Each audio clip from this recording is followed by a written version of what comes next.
కొండా సురేఖ వ్యాఖ్యల మీద స్పందించేందుకు మనతో పాటు తులమ్మ గారు ఉన్నారు. తులమ్మ గారు, కొండా సురేఖ గారు మాట్లాడిన మాటలు కొద్దిసేపటి కిందటే మాట్లాడిన మాటలను చూసి ఉంటారు. ఏమనిపిస్తుంది మీకు? అసలు ఆమె మహిళనేనా అనిపిస్తుంది నాకు. ఒక ఉన్నతమైన స్థానంలో ఉంది, ఒక గౌరవపదమైనటువంటి స్థానంలో ఉంది.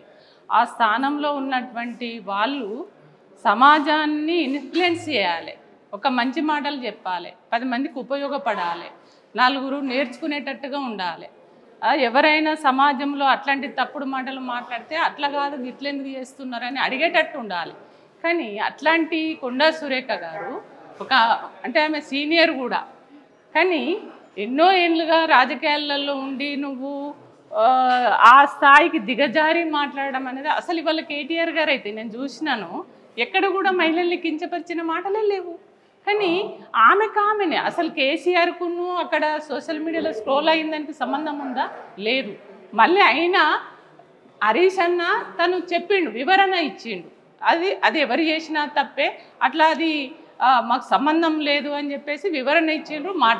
మాట్లాడినాక కూడా ఆమె ప్రెస్ మీట్ పెట్టి ఏడవడము, అదేదో జరిగిపోయిందని చెప్పేసి చేయడము, రంకు వేషం అంటారు చూడు, రంకు వేషం వేసి ఇష్టం వచ్చినట్టుగా మాట్లాడుతుంది. అంటే ఒకవైపేమో హైదరాబాదులో నిరుపేదలు రోజు కాయ కష్టం చేసుకొని కూలీనాలు చేసుకునేటువంటి వాళ్ళు లోన్లు తీసుకొని ఇల్లు కట్టుకొని 50 ఏళ్ళు 60 ఏళ్ళ నుంచి ఉన్నటువంటి వాళ్ళను పక్కన పడేసి వాళ్ళు రోడ్ల మీదకి వచ్చి ఏడుస్తూ ఉంటే, బాధపడుతుంటే వాళ్ళ గోస వినకుండా, వాళ్ళ బాధ వినకుండా, వాళ్ళని అడిగి వాళ్ళను కనీసం కుటుంబాలను పరామర్శించకుండా అవన్నీ మర్చిపోయి నువ్వు మొత్తము ఇటువైపు ఏదో ఎవరో నిన్నెవరో కేటీఆర్ ఏమన్నా అన్నాడా? కేటీఆర్కు నీకు సంబంధం ఉందా? నువ్వే కదా ప్రతిసారి ఆడోళ్ళను అవమానపరిచే మాటలు మాట్లాడుతున్నావు ప్రతిసారి. అసలు సమంత ఎవరు, రకులు ఎవరు, అసలు ఆమెకు కేటీఆర్కు సంబంధం ఏంది? వాళ్ళ పేర్లు తీసుకుంటే వాళ్ళ కుటుంబాలు ఎంత బాధపడాలి? ఆ సినిమా ఫీల్డ్లో ఉన్న అంటే వాళ్ళు సినీ ఫీల్డ్లోకి వచ్చిర్రు, వాళ్ళు వృత్తిపరంగా వాళ్ళ పని ఏదో వాళ్ళు చేసుకుంటారు. నువ్వు వాళ్ళని పట్టుకొని వీళ్ళకి సంబంధం ఉంది, వాళ్ళకి సంబంధం ఉంది, ఈయన కేటీఆర్ వల్లనే వాళ్ళు విడిపోయిర్రు అని అంటే నువ్వేమన్నా బ్రోకర్ పని చేసినావా?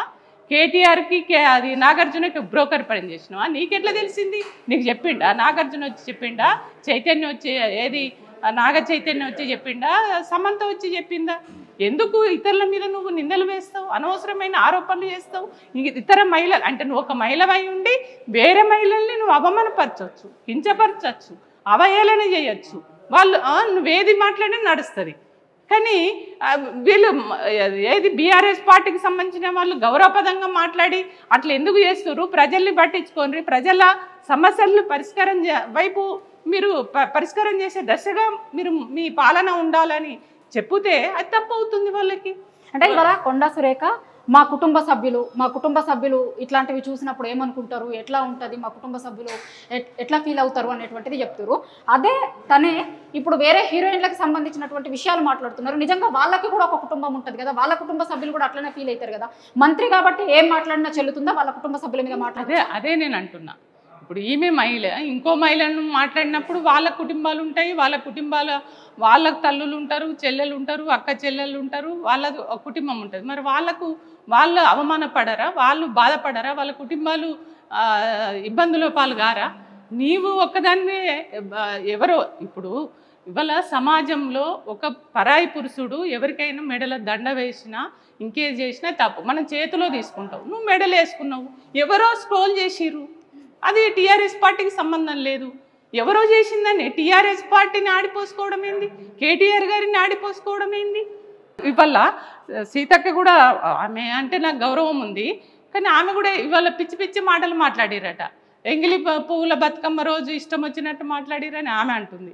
అసలు మీరు అధికార పార్టీలో ఉండి ఒక ఉన్నతమైన పదవులలో ఉన్న వాళ్ళు ఉన్నది ఉన్నట్టుగా మాట్లాడాలి, వాస్తవాలను మాట్లాడాలి, సమాజానికి ప్రజలకి ఉన్న వాస్తవాలను తెలియజేసి వాళ్ళను ఇన్ఫ్లుయెన్స్ చేసేటట్టు ఉండాలి. కానీ మీరే అబద్ధాలు చెప్పి లేనియన్ని క్రియేట్ చేసి అంటే ఇవాళ ప్రజలు చాలా అంటే మేము పెద్ద తప్పు చేసినాము, అనవసరంగా కాంగ్రెస్లను గెలిపించి మేము మంచి నాయకులను అసలైన ప్రజల కోసం ఆలోచించే ప్రభుత్వాన్ని కేసీఆర్ గారిని దూరం చేసుకున్నాము, కేటీఆర్ గారిని దూరం చేసుకున్నామని వాళ్ళు బాధపడుతుంటే మళ్ళీ కాంగ్రెస్ పట్ల ఉన్న ఈ వ్యతిరేకత ఏదైతే ఉందో మళ్ళీ మేము ప్రజలకు ఏడ దూరం అవుతాము కాబట్టి మళ్ళీ మేము వీళ్ళని తిట్టాలి, మళ్ళీ వీళ్ళపైన లేనిపోని ఆరోపణలు చేయాలని కావాలని చేస్తున్నారే తప్ప ఇంకొకటి కాదనేది అర్థమవుతుంది.